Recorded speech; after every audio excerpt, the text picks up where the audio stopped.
నమస్కారం, welcome to I dream. నేను విజిత. ప్రస్తుతం మనతో పాటు ఉన్నారు ఇస్కాన్ టెంపుల్ నుంచి ప్రణవానంద ప్రభుజీ గారు. వారు ముంబైలోని గోవర్ధనికో విలేజ్లోని ఆశ్రమంలో సేవ చేస్తూ వారి ప్రవచనాల ద్వారా కృష్ణతత్వాన్ని, కృష్ణుడి యొక్క లీలలను మనకు తెలియజేస్తూ ఉంటారు. ఇప్పుడు ప్రభుజీతో మాట్లాడదాం. నమస్కారం గురుజీ. హరే కృష్ణ. నమస్కారం అండి. బాగున్నారా? బాగున్నాను ప్రభుజీ, మీరు ఎలా ఉన్నారు? బాగున్నా అండి. చాలా సంతోషంగా ఉంది ప్రభుజీ మీతో ఇలా కలవటం, మీతో మాట్లాడటం. ప్రభుజీ, కృష్ణతత్వం అంటుంటారు. అసలు కృష్ణతత్వం అంటే ఏంటి ప్రభుజీ? మీరు ప్రేమ గురించి విన్నారా? వినే ఉంటారు. విన్నాం. ప్రేమ, పరిపూర్ణమైన ప్రేమతత్వమే కృష్ణతత్వం అంటే. ఓకే. అయినా మూర్తీభవించిన ప్రేమ స్వరూపం, మూర్తీభవించిన ఆనంద స్వరూపం. భగవంతుడి గురించి మన శాస్త్రములలో సత్ చిత్ ఆనంద స్వరూపము అని భగవంతుడి గురించి అంటారనమాట.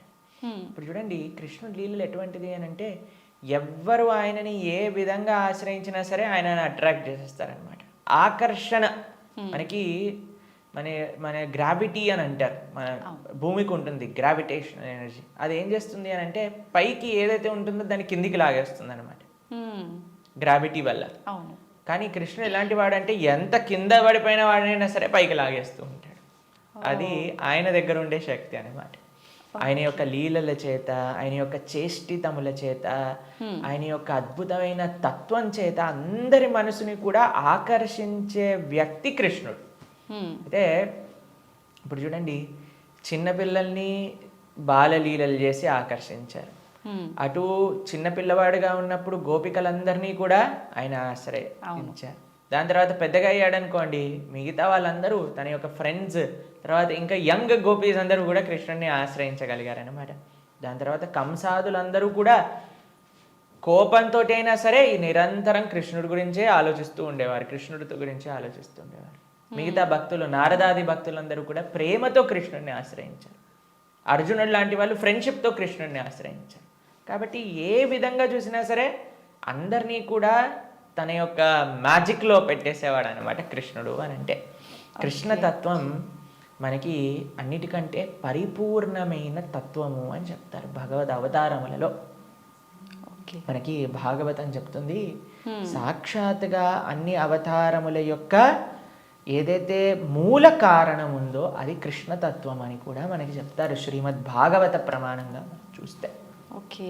అయితే స్వామి అద్భుతమైన ప్రేమ, ధర్మము, ఆనందము వీటన్నిటితో కూడుకున్న తత్వమే కృష్ణతత్వం అన్నమాట. ఓకే. అయితే ప్రభుజీ, హిందువులు కృష్ణుణ్ణి అసలు ఎందుకు పూజించాలి ప్రభుజీ?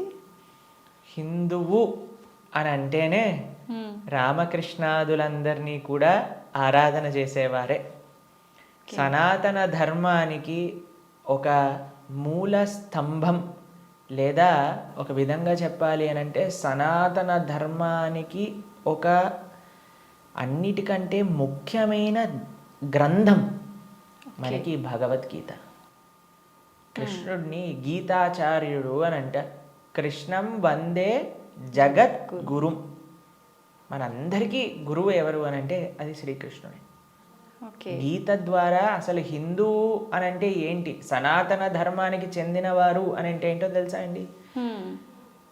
మనకి భగవంతుడి పైన నమ్మకం ఉంటే మనం హిందువులం కాదండి, మనం సనాతన ధర్మానికి చెందిన వాళ్ళం కాదు. మన శాస్త్రముల పైన నమ్మకం ఉంటే మన హిందువులం అవుతాం. చాలా మంది అనుకుంటారు, మేము గుడికి వెళ్తామండి, మేము బొట్టు పెట్టుకుంటామండి, మేము భగవంతుడికి అగరబత్తి తిప్పుతామండి కాబట్టి మేము హిందువులం. Sorry sir, you are not Hindu. మనం ఎప్పుడైతే గీత, భాగవత, రామాయణాదులు అన్నిటినీ కూడా ఒప్పుకుంటాం అప్పుడు మనం హిందువులు అవుతాం అన్నమాట. ఎందుకంటే మనకి భగవంతుడి గురించి ఎలా తెలిసిందండి? మీ కృష్ణుడు ఉన్నాడు అని ఎలా తెలిసింది? భాగవతం నుంచి తెలిసింది. రాముడు ఎలా ఉన్నాడు అని తెలిసింది రామాయణం నుంచి తెలిసింది. మనం రామాయణము, భాగవతము, భగవద్గీత, ఉపనిషత్తులు, వేదములు వీటిని ఒప్పుకున్నప్పుడే మనం భగవంతుడికి నమ్ముతాము అని మనకి ఆచార్యులు చెప్తారనమాట.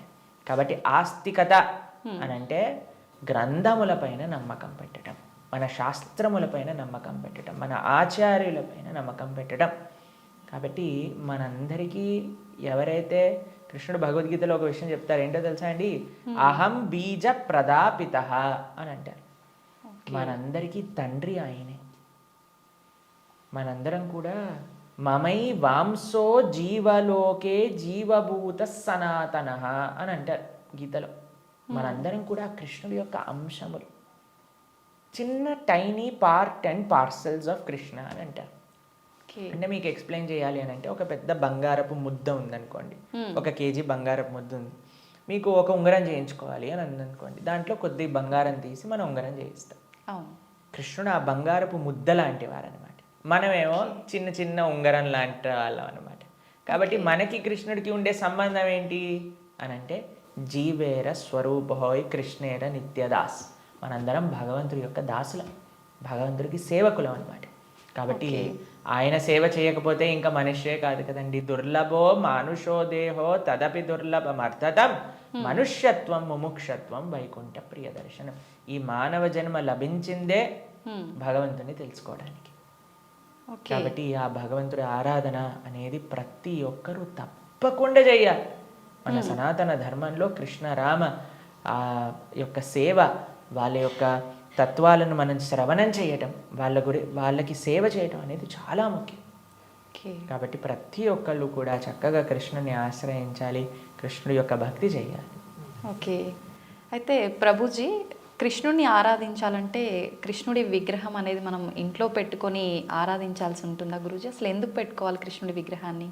కృష్ణుడి యొక్క విగ్రహం ఎందుకు పెట్టుకోవాలి అని అంటే, మనం మీకు ఒక విషయం చెప్తానండి. మీకు చాలా ప్రేమ ఉన్ని వ్యక్తిలోని ఎవరైనా ఉన్నారనుకోండి, మీరు ఏం చేస్తారు? మా కాలేజ్లో మేము ఇంజనీరింగ్ చదువుకునేటప్పుడు చూసేవాళ్ళం అనమాట. ఎవరికైనా గర్ల్ ఫ్రెండ్ బాయ్ ఫ్రెండ్ ఉన్నారనుకోండి, వాళ్ళు ఏం చేస్తారు తెలుసా? స్క్రీన్స్ ఎవరిపైన వాళ్ళు ఫోటో పెట్టుకునేవారు అనమాట. అదే అడుగుని, అరే వీళ్ళెవరు అంటే, వీళ్ళు నా గర్ల్ ఫ్రెండ్, వీళ్ళ బాయ్ ఫ్రెండ్ అని చెప్తూ ఉండేవారు. తర్వాత మేము ఎప్పుడైనా వాళ్ళకి రూమ్కి వెళ్ళాం అనుకోండి, రూమ్లో కూడా వాళ్ళ ఫోటోలు ఉండేవి. దాని తర్వాత ఎక్కడ పర్సులో చూసాను, పర్సులో కూడా వాళ్ళ ఫోటో ఉండేది. మనం ఎవరినైతే ప్రేమిస్తామో వాళ్ళ యొక్క చిహ్నాలతో మన అందరినీ నింపేసుకుంటూ ఉంటాం కదండి. అవును ప్రభుజీ. కాబట్టి మనం భగవంతుడిని ప్రేమిస్తున్నాము అన్నప్పుడు భగవంతుడి యొక్క అవే మన దగ్గర ఉండాలన్నమాట. ఇప్పుడు చూడండి, మేము స్వామి ఆరాధకులం. మా స్క్రీన్ సేవర్లో చూడండి, మీకు కృష్ణుడు కనిపిస్తాడు, పార్థసారథి. ఇక్కడ లోపల తీసిన మా ఆచార్యులు కనిపిస్తారు. కాబట్టి ఎక్కడ ఉన్నా సరే కృష్ణుడితో మనం నింపేసుకుంటాం అనమాట. కృష్ణుడు మనకి ఎల్లప్పుడూ గుర్తుండాలి. చాలామంది అంటారు, ప్రభుజీ మాకు కృష్ణుడు గుర్తు రావాలి, రోజంతా మేము కృష్ణ స్మరణలో ఉండాలి అని అంటే, భగవంతుడి యొక్క నామం జపం చేయటం, భగవంతుడిని ఆరాధన చేయటం అనేది చాలా ముఖ్యం. ఓకే. కాబట్టి ప్రతి ఒక్కళ్ళు చాలామంది భయపడిపోతూ ఉంటారు, ప్రభుజీ ఇంట్లో విగ్రహం పెడితే ఆయనకి 3 పూట్ల నైవేద్యం పెట్టాలా అని అంటే, మరి స్వామి మనకి తినడానికి తిండి ఇచ్చింది, మీకు శరీరం ఇచ్చింది, పీల్చడానికి గాలి ఇచ్చింది, చూడడానికి కన్నులు ఇచ్చింది, శక్తినిచ్చింది, మనసునిచ్చిందేమో ఆయనకు పెట్టడానికి మనకి పెద్ద బాధ. ఆయన నుంచి అన్ని వాడుకోవడానికైతే అప్పుడేం అడగట్లేదు, ప్రభుజీ మేము ఇంత వాడేసుకుంటున్నాం కృష్ణుడి దగ్గర నుంచి అని ఎవరు అడగాల్సిన అవసరం లేదు. కానీ కృష్ణుడికి ఇచ్చేటప్పుడు మాత్రం 3 పూటలా పెట్టాలా అండి నైవేద్యము అని అడుగుతారు. నిజంగా అలా పెడితేనే కృష్ణ పరమాత్ముడు మనందరినీ అనుగ్రహిస్తాడా ప్రభుజీ? మీరు ఒక్క విషయం చెప్తానండి. మీ ఇంటికి ఒక గెస్ట్ని తీసుకొచ్చారు, ప్రభుజీ గెస్ట్కి 3 పూట్ల పెడితేనేనా అండి ఆయన పట్ల ప్రేమ ఉన్నట్టు? ఆయన ఉపవాసం ఉంటే నాకేముందండి, ఆయన వచ్చి అక్కడ ఉన్నాడు, ఆయనంతా ఆయన ఉంటాడు, ఆయనకి ఏదైనా ఆకలేస్తూ వండుకొని తినమనండి అని అంటారండి గెస్ట్ని ఎవరినైనా? లేదు ప్రభుజీ. రాగానే మీరు ఇప్పుడు నేను రాగానే నన్ను టీ తాగుతారా కాఫీ తాగుతారా అని అడిగారా? అవును ప్రభుజీ. మరి అడగకుండా పర్వాలేదులే ఈయన వచ్చాడు కదా, ఈయన ఇష్టం ఉన్నట్టు ఈయనని కూర్చొని, ఈయననే మైక్ సెట్టింగ్ చేసుకొని, ఈయననే షూటింగ్ చేసుకొని వెళ్ళిపోని ఇవ్వండి అంటారా? లేదు ప్రభుజీ. కాబట్టి మనం ప్రేమతో భగవంతుని పిలిచినప్పుడు, భగవంతుడు వచ్చినప్పుడు ఆయనకి సేవ చేసే బాధ్యత కదండి మనకి. అవును. ఆయనకేం కావాలని కాదు, కానీ మనకు ఆయన పట్ల ఉండే ప్రేమను వ్యక్త చేసుకోవడానికి మనం సేవ చేసుకోవాలి. ఇప్పుడు ఆయనకి రావాల్సిన అవసరం ఏముందండి? మీరు ఇందాక అన్నారు, ప్రభుజీ మీరు వచ్చినందుకు చాలా సంతోషమైంది అని. కాబట్టి మనలాంటి ఏదో చిన్న వ్యక్తి ఒకళ్ళ దగ్గరికి వెళ్తేనే మనం సంతోషపడుతున్నామే, అఖిలాండ కోటి బ్రహ్మాండ నాయకుడు మన ఇంటికి వచ్చాడు ఒక విగ్రహ రూపంలో మన సేవ స్వీకరించడానికి అని అంటే, ఎంత ఆనందంతో మనం స్వామిని స్వీకరించాలి చెప్పండి, ఎంత విశేషంగా స్వామిని ప్రేమించాలి చెప్పండి. అవును ప్రభుజీ. మన ఇంట్లో భగవంతుడు అంటే ఒక వ్యక్తి, ఆయన మన దగ్గరికి వచ్చారు, మనం పిలిచి నమ్మకంతో వస్తే అక్కడ ఉంటాడు. కృష్ణ అనగానే స్వామి అక్కడ ఉన్నారు.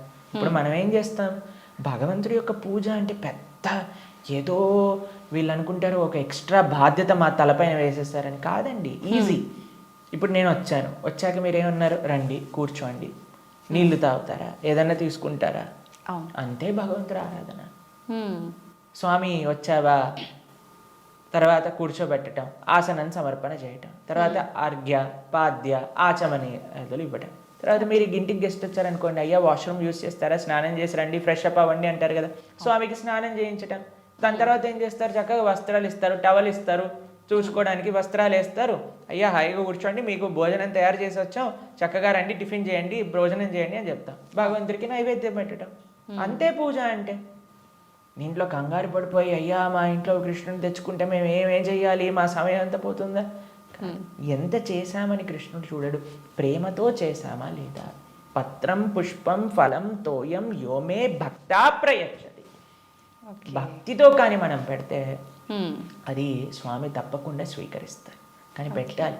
చాలామంది విగ్రహాన్ని తెచ్చుకొని పూజ చేయాలన్నమాట. అలా ఉండకూడదు. మనం స్వామిని తెచ్చుకున్నప్పుడు మంచిగా ఆరాధన చేయాలి, ప్రేమతో పూజ చేయాలి. మా భక్తుల ఇంట్లలో మేము చూస్తామండి, ఎంత సుందరమైన శ్రీ విగ్రహాలంటే. ఫర్ ఎగ్జాంపుల్ మీకు ఒక విషయం చెప్తాను. మేము ఆదిలాబాద్ వెళ్తాం అప్పుడప్పుడు. అక్కడ గిరివర్ ప్రభు లక్ష్మీలీల మాతాజీ అని డివోటీస్ వాళ్ళ ఇంట్లో విగ్రహాలు ఉన్నాయి. వాళ్ళు ఎంత బాగా చేస్తారు, ప్రొద్దున పూట లేవంగానే స్వామికి చక్కగా వాళ్ళు ఉయ్యాల్లో పడుకోబెడతారు అనమాట రాత్రిపూట. అయితే పడుకునే ముందు ఏం చేస్తారు తెలుసా అండి, వాళ్ళు చక్కగా కాళ్ళు ఒత్తుతారు స్వామికి. కాళ్ళు ఒత్తి చేతులకి మాలిష్ చేసి తర్వాత పడుకోబెడతారు. అన్ని అలంకరణలు తీసేసి నైట్ డ్రెస్ వేసినట్టుగా పడుకోబెడతారు. పడుకొని ఇప్పుడు చలికాలం అనుకోండి, ఒక చక్కటి రజాయి షాల్ కూడా కలిపి పెడతారనమాట. ప్రొద్దున పూట లేస్తారు. లేపాక చిన్నపిల్లవాడిని ఎలా మనం కూర్చోబెట్టి ఆయనను రెడీ చేసి ఎలా అయితే చేస్తామో అలా కూర్చోబెట్టి స్వామికి అలంకరణ చేసి, పిల్లలందరూ వాళ్ళ ఇంట్లో 3 పిల్లలు ఉన్నారనమాట. 3 పిల్లలు వచ్చి భగవంతుడికి ఆరతి చేస్తారు. అమ్మ నాన్న అందరూ ఇంటిల్లి పాది భగవంతుడి యొక్క సేవ చేసుకుంటారు. మీకు ఒక విషయం చెప్తా, a family that praise together stays together. మనం అన్నీ చేస్తామండి. ఇంటిల్లిపాది అందరిని తీసుకొని సినిమాకి వెళ్ళొచ్చు, ఇంటిల్లిపాది అందరిని తీసుకొని హోటల్కి వెళ్ళొచ్చు, ఇంటిల్లిపాది అందరిని తీసుకొని పార్క్కి వెళ్ళొచ్చు. అయినా సరే మాకు ఫోన్ చేసి చెప్తున్నాను, ప్రభుజీ మా ఇంట్లో ఎవరు మమ్మల్ని అండర్స్టాండ్, పిల్లలు మాటినట్లేదు ప్రభుజీ, ఈయన గారు మాటినట్లేదు ప్రభుజీ, ఆవిడ మాటినట్లేదు ప్రభుజీ, తలనొప్పి వస్తుంది ప్రభుజీ. నేనంటే అమ్మ మీరు సినిమాకి తీసుకెళ్తున్నారు, సీరియల్ చూపిస్తున్నారు, పార్క్కి తీసుకెళ్తున్నారు, రెస్టారెంట్కి తీసుకెళ్తున్నారు, ఎప్పుడైనా మీరు నలుగురు కలిసి ఒకటేసారి భగవంతుడికి పూజ చేశారా? నలుగురు కలిసి నియమంగా ప్రతి వారం మేము గుడికి వెళ్తామండి, ప్రతి వారం మేము గోసేవ చేయడానికి వెళ్తామండి అని ఎవరైనా చేస్తున్నారా అంటే, లేదండి మా ఆయన గారు గుడికి రాదండి, నేను ఒక్కనే వెళ్తానండి, మా ఆవిడ గారు పూజ చేయరండి, నేను ఒక్కనే పూజ చేస్తానండి, మా పిల్లలు ఆడుకోవడానికి వెళ్తారు. ఏవైతే చేయకూడదో అన్ని నలుగురు కలిసి చేస్తున్నారు, ఏదైతే పని చెయ్యాలో కలిసి చేయట్లేదు కదా. మేము అన్నాం వాళ్ళకి, ఒక నెల రోజులు కలిసి మీరు ఆలయానికి వెళ్ళండి, నెల రోజులు కలిసి గోశాలకు వెళ్ళి గోసేవ చేయండి, ఒక నెల రోజులు కలిసి ఒక 5 నిమిషాలైనా సరే భగవంతుడు ముందు ప్రార్థన చేయండి అంటే, నెల రోజుల తర్వాత మాకు ఫోన్ చేశారు. ఫోన్ చేసి ప్రభుజీ ఇప్పుడు మేము ఇంతకు ముందు కంటే చాలా ప్రశాంతంగా ఉన్నాం, ఇంతకు ముందు కంటే చాలా మార్పు మా జీవితాల్లో వచ్చింది. కాబట్టి మేమన్నా ఇలానే చేస్తూ ఉండండి, ఇంకా శాంతి మీ ఇంట్లో పెరుగుతుంది. కాబట్టి మనకు ఒక కామన్ పాయింట్ కావాలి. ఆ కామన్ పాయింట్ మంచి సెంటర్ అయి ఉండాలి, అది భగవంతుడు. భగవంతుని కేంద్రంగా పెట్టుకుంటే, ఇప్పుడు మన ఇంటికి కేంద్రం ఏంటండి, డైరెక్ట్గా ఇంట్లో నుంచి రాగానే ఫస్ట్ మహావిశ్వరూప దర్శనం, పెద్ద ఎల్సిడి స్క్రీన్ టీవీ కనిపిస్తుంది మనకి. అవును ప్రభుజీ.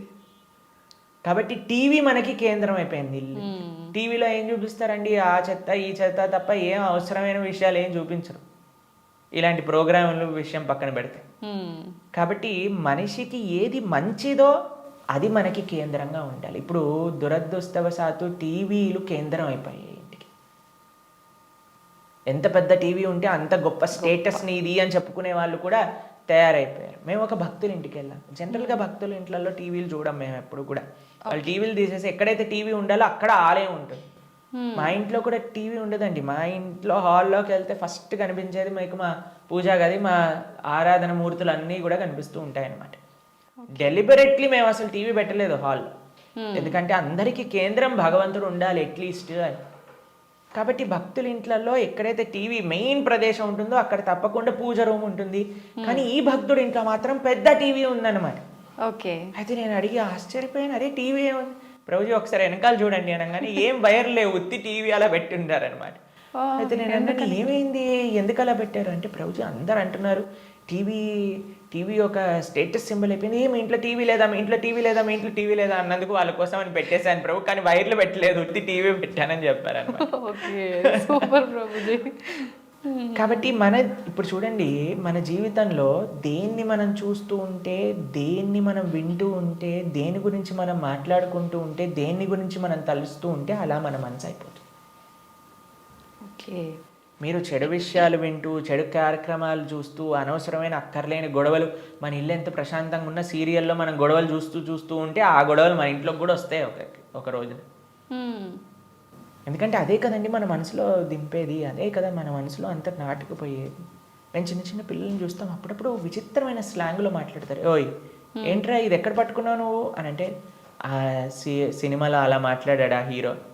ఓకే. మేము స్కూల్లో చదువుకుంటున్నప్పుడు మాకు గుర్తుందనమాట, ఒకసారి మేము ఒక బర్త్డే పార్టీకి వెళ్ళినప్పుడు మా ఫ్రెండ్ ఇలా షర్ట్ టక్ చేసుకుంటారు కదా, ఒకవైపు వదిలేశాడు అనమాట, ఒకవైపు టక్ చేసుకున్నాడు. నేను రే నువ్వు ఇంకో వైపు టక్ చేసుకుంటా మర్చిపోయావురా అని అంటే, అది కాదు ఇప్పుడు ఇది లేటెస్ట్ ఫ్యాషన్ అని అన్నారు. ఎక్కడ చూసావు నువ్వు అని అంటే, సినిమాలో చూసాను. కాబట్టి ఏదైతే చూస్తామో మనం దాన్ని అనుకరిస్తాం, ఏదైతే వింటామో అదే మనం అనుకరిస్తాం. కాబట్టి మేం చెప్పేది జనాలకి ఏంటి అంటే, మంచిని చూడండి, మంచిని వినండి కదా, మంచి విషయం గురించి ఆలోచించండి. భగవంతుడి కంటే మంచి విషయం ఏముందండి ఈ ప్రపంచంలో? అవును. కాబట్టి మన ఇంట్లో మంగళకరంగా ఉండాలి అని అంటే, ఎక్కడ చూసినా భగవంతుడి గురించి ఉండాలి, ఎక్కడ చూసినా భగవత్ స్పృహ అనేది మనకు కలగాలి. మా ఇంటికి వచ్చిన వాళ్ళందరూ ఏమంటారో తెలుసా అండి, ఈ ఇల్లుకి ఉత్తి గోపురం తక్కువ, ఆలయమే సాక్షాత్తుగా అని అంటారు. మా అమ్మ వాళ్ళు ఉండే ఇల్లు మా ఇల్లు అని అంటే, మేము ఉండేది ఆశ్రమంలో. కానీ మా పేరెంట్స్ అండి, ఎక్కడ చూసినా మీకు ఎటువైపు చూసినా కృష్ణుడు కనిపిస్తూ ఉంటాడు, కృష్ణుడి యొక్క వివిధ లీలలు కనిపిస్తూ ఉంటాయి. అట్లీస్ట్ మనం మర్చిపోనే స్థితిలో ఉన్నా సరే అటు చూస్తే, ఓ కృష్ణలీల, కృష్ణుడు ఇలా గోవులను కాయడానికి వెళ్తున్నారు, ఇక్కడ గోపికలతో చక్కగా నృత్యం చేస్తూ ఉన్నారు, ఓ ఇక్కడ యశోదమ్మతో ఉన్నారు అని మనకు ఆ స్పృహ రావాలి. కాబట్టి మనం 24 గంటలు మనం ఒక పాజిటివ్ ఎన్వైరన్మెంట్లో ఉండటం వలన, భగవంతుడికి దగ్గరగా ఉండటం వలన అది మనకి మంచిది. కాబట్టి ప్రతి హిందువు అని అంటేనే శ్రీ విగ్రహ ఆరాధన అత్యంత ముఖ్యం. మనము భగవంతుడి యొక్క అస్తిత్వాన్ని, భగవంతుడు అన్నిటికంటే కృప ఏంటో తెలుసా అండి, ఆయనకి ఒక విగ్రహ రూపంలో మన దగ్గరికి రావడం. ఓకే. ఆ కృపని మనందరం, ఈ సనాతన సాంప్రదాయం పాపం మిగతా వాళ్ళకి ఆ అదృష్టం లేదు, వాళ్ళకి ఆ ఆనందం అంటే ఏంటో తెలియదు. కానీ మన సాంప్రదాయంలో ఆ విగ్రహ ఆరాధన, ఆ సేవ, భగవంతుడికి ఆ ప్రేమపూర్వకమైన సేవ చేస్తే అండి, అసలు దానికంటే గొప్ప ఆనందం ఈ ప్రపంచంలో ఇంకొకటి లేదు. కాబట్టి అటువంటి అదృష్టాన్ని మనం వదిలేసి పూజ చేయాలా, పూజ ఎందుకు చేయాలి, పూజ చేస్తే 3 పూట్ల నైవేద్యం పెట్టాలా, పూలు తీసుకొని రావాలా, మాల కట్టాలా, బట్టలు వేయాలా, అయ్యో రామ, మాకు ఇలాంటి ప్రశ్నలు ఇస్తే మాకు చాలా బాధేస్తుంది అనమాట. ఎందుకంటే మన పెద్దలందరూ, మన ఆచార్యులందరూ, మన గురువులందరూ భగవంతుడి యొక్క ఆరాధన ఎలా చెయ్యాలి, ఎంత బాగా చెయ్యాలి అని జీవితం యొక్క గోల్ భగవంతుడి ఆరాధన కోసం పెట్టేస్తే, భగవంతుడి యొక్క శ్రీమూర్తులను కాపాడటంలో పెట్టేస్తే, మనం మాత్రం ఇప్పుడు మోడర్న్ డే 21st century హిందువులు పూజ చేయాలా అని అడిగే స్థితిలోకి వచ్చేస్తాం. కాబట్టి వెరీ అన్ఫార్చునేట్. పూజ చేస్తున్నాము అంటే చాలా వరకు భయం ఒకటి మొదలైంది ప్రభుజీ అందరిలో, ఏం చేస్తే ఏం తప్పు అవుతుందో, దానివల్ల మాకేమన్నా మళ్ళీ అపచారం జరుగుతుందో, ఇట్లాంటి భయాలు ఎక్కువైపోయినాయి ప్రభుజీ. అదే కదా, ఎందుకంటే మనం దేవుడితో బిజినెస్ చేయాలి అని ప్రయత్నిస్తున్నాం. కాబట్టి బిజినెస్ ట్రాన్సాక్షన్స్లో ఏదైనా తప్పు రాసాం అనుకోండి, అయిపోయానంటే. బిజినెస్ ట్రాన్సాక్షన్స్లో ఏదైనా తప్పు చేసాం అనుకోండి, ఎందుకంటే వీడు ఏం ఆలోచిస్తున్నాడు, ఇప్పుడు నేను ఇది ఇలా చేస్తే దేవుడు నాకు అది అలా ఇవ్వాలి, అయ్యా నువ్వు నాకు 1 కోటి రూపాయలు ఇస్తే నేను నీకు 10 కొబ్బరికాయలు కొడతాను. ఏంటి, దేవుడు మీకు 1 కోటి రూపాయలు ఇస్తే మీరు 10 కొబ్బరికాయలు కొడతారా? దేవుడికి ఎంత పెద్ద దానం ఇస్తున్నాడు చూడండి దేవుడికి. అసలు ఇలా తయారైపోయాం కదండి. మనకి ఏం అవసరం లేదు, ప్రేమ మనకు అవసరం లేదు భగవంతుడి పట్ల. దేవుడా నువ్వు నాకు ఇది ఇవ్వు, నాకు ఆరోగ్యాన్ని ఇవ్వు, నాకు బట్టలు ఇవ్వు, నాకు డబ్బులు ఇవ్వు, నాకు కార్లు ఇవ్వు, నాకు ఇల్లులు ఇవ్వు, నాకు పిల్లలు ఇవ్వు, నాకు పెళ్లి చెయ్యి. మన తిరుప్పావై ప్రవచనాలు చెప్తూ ఉంటే ఒక మంచి భార్య కోసం తిరుప్పావై వ్రతం చేయొచ్చా, మంచి భర్త కోసం తిరుప్పావై వ్రతం చేయొచ్చా? ప్రతిదీ కూడా మనం మన కోరికలు తీర్చుకోవడానికి భగవంతుని వాడుకుంటున్నాం. ఐ నో ఏటీఎం మెషిన్ లాగా కార్డు పెట్టామా, డబ్బులు తీసుకున్నా, దాని తర్వాత వదిలేసాం. అంతే. కాబట్టి భగవంతుడు అంటే మనకి సేవ చేయడానికి వచ్చినవాడు కాదండి. భగవంతుడు అంటే మనం ఆయన సేవ చేయాలి, ఆయనను మనం ఆశ్రయించాలి, ఆయనను మనం సేవించాలి. ఇప్పుడు మీకు ఒక విషయం చెప్తానండి.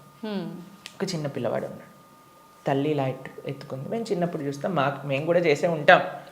అప్పుడప్పుడు అమ్మ జుట్టు పట్టుకొని ఇలా పీకుతారు చూసారా, పిల్లలు ఇలా పట్టుకొని ఇలా పీకేస్తుంటే అమ్మ అంటుంది, ఓ ఇలా ఇలా తీసేసి, ఓ మా కన్నా మా బంగారు కొండ అని అంటుంది. అంతేగాని నా జుట్టు పీకినందుకు లాగా ఒకటి పీకి పెడుతుందా పిల్లవాడిని? లేదు ప్రభుజీ.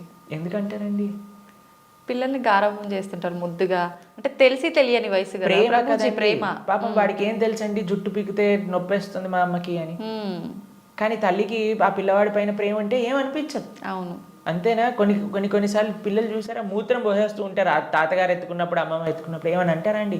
తీసి పిల్లవాడిని ఇలా పడేస్తారా పాట అని? ఇంకా హ్యాపీగా ఫీల్ అవుతారు ప్రభుజీ. ఎంత ఒకళ్ళని చూసానమాట మేము, ఓ మా పిల్లవాడు మా మనవాడు మూత్రం పోసాడే అని ఎగిలిపోతున్నాడు ఆయన.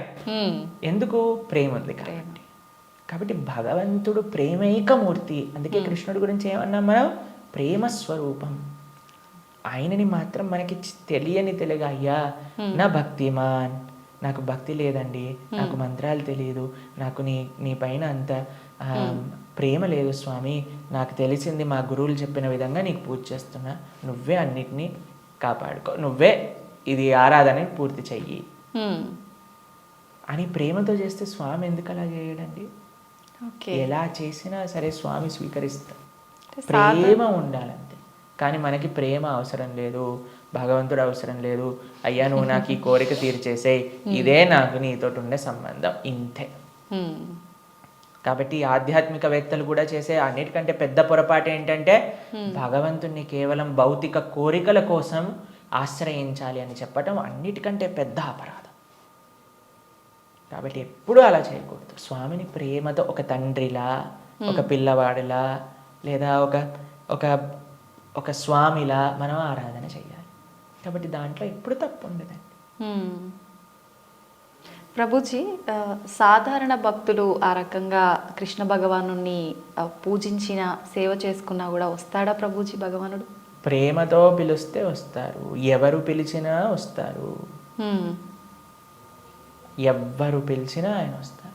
వ్యాధస్య ఆచరణం ధ్రువస్య వయః విద్యా గజేంద్రస్య కా కుబ్జాయాం కిము నామ రూపమధికం కిం తత్సుధామోదనం వంశక్కో విదురస్య యాదవపతేరుగ్రస్య కిం పౌరుషం భక్త్యా టుష్టతి నహి గుణైర్భక్తి ప్రియో మాధవ. ఒక 5 ఏళ్ల పిల్లవాడు ధ్రువుడు పిలిచాడు, రాలేదా అండి భగవంతుడు? ఒక ఏనుగు పిలిచింది, గజేంద్రుడు వచ్చాడా లేదా? ఒక కుబ్జ అనే ఒక కురూపి స్త్రీ పిలిచింది, స్వామి కృపనిచ్చేశాడు కదా. ఉగ్రసేన మహారాజు, సుధామ, ఆయన పాపం డబ్బులే లేవు. కృష్ణుడు ఏ కులాన్ని చూసో, లేదా జ్ఞానాన్ని చూసో, లేదా డబ్బుల్ని చూసో, అందాన్ని చూసో, వయస్సుని చూసో, యోగ్యతని చూసో రాడండి. భక్త్యా టుష్టతి నహి గుణైర్భక్తి ప్రియో మాధవ. కృష్ణుడున్నాడు, స్వామి పలుకుతాడు అనే నమ్మకంతో ఎవరైతే పిలుస్తారో, ఇప్పుడు ఎవరైనా ఆ శ్రీ భగవంతుడి యొక్క విగ్రహాన్ని చూసి ఇది బొమ్మ అనుకుంటే బొమ్మలానే ఉంటాడండి. ఇది మట్టితో చేశారా అంటే మట్టే ఉంటాడు. స్వామి ఉన్నాడు అని నమ్మితే ఎక్కడైనా భగవంతుడు ఉంటాడు. ఎవరైనా చెప్పారనుకోండి, అరే ఈ మట్టి విగ్రహంలో భగవంతుడు రావటం అపరాధం అని అంటే వాడికి భగవతత్వం గురించే తెలియదు. మీకు ప్రేమ ఉందనుకోండి, ఎక్కడ పిలిచినా ఒక వ్యక్తి వస్తారు. అవునా కదా? చెప్పండి. అవును ప్రభుజీ. మేము ఒక ప్రోగ్రామ్కి వెళ్ళామండి. అయితే వాళ్ళు అన్నారు, ప్రభుజీ మా ఈ చిన్న ప్రోగ్రామ్కి వస్తారని మేము అనుకోలేదు ప్రభుజీ, కానీ పిలవంగానే మీరు వచ్చారు. ఒక చిన్న వ్యక్తినండి, ఒక ఇన్సిగ్నిఫికెంట్ పర్సన్ లైక్ మీ ఒక దగ్గరికి వెళ్తే వాళ్ళు ఎంత ఆనందపడ్డారు. అరే మా ప్రదేశానికి కూడా వస్తారా, మా ఇంటికి వస్తారా ప్రభుజీ అని ఆనందపడ్డారు.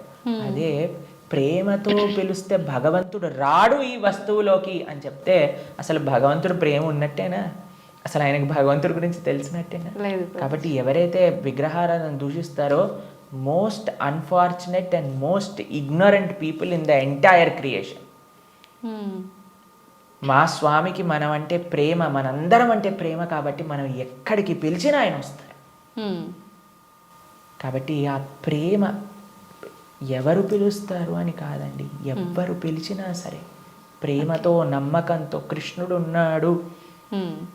ద్రౌపదీదేవి పిలిచినప్పుడు రాలేదా అండి? ఏమైనా చూసుకున్నాడు ఆయన? యోగ్యతలు ఏం చూసుకోలేదే. ఎవ్వరు పిలిచినా ఆయన వస్తారు అన్నమాట. ఆయన రెడీగా ఉంటారు. ఆయన ఇలా ఉంటాడు, రెడీ టు జంప్ అన్నట్టుగా. ఎవరు పిలుస్తారు, ఎవరి దగ్గరికి వెళ్ళాలి అని. కానీ మనం ఏం చేస్తామండి, మన సంరక్షణ మనం చూస్తాం. అయ్యా నేను ఎలా నన్ను కాపాడుకోవాలి అని చూసుకుంటాం. కాబట్టి ఆయన హ్యాపీగా అక్కడ ఉంటారు. అయ్యా నాదేం బాధ్యత కాదు స్వామి, నీదే తండ్రి అని మనం చేతులు ఎత్తేసాం అనుకోండి, ఆయన మనల్ని కాపాడు.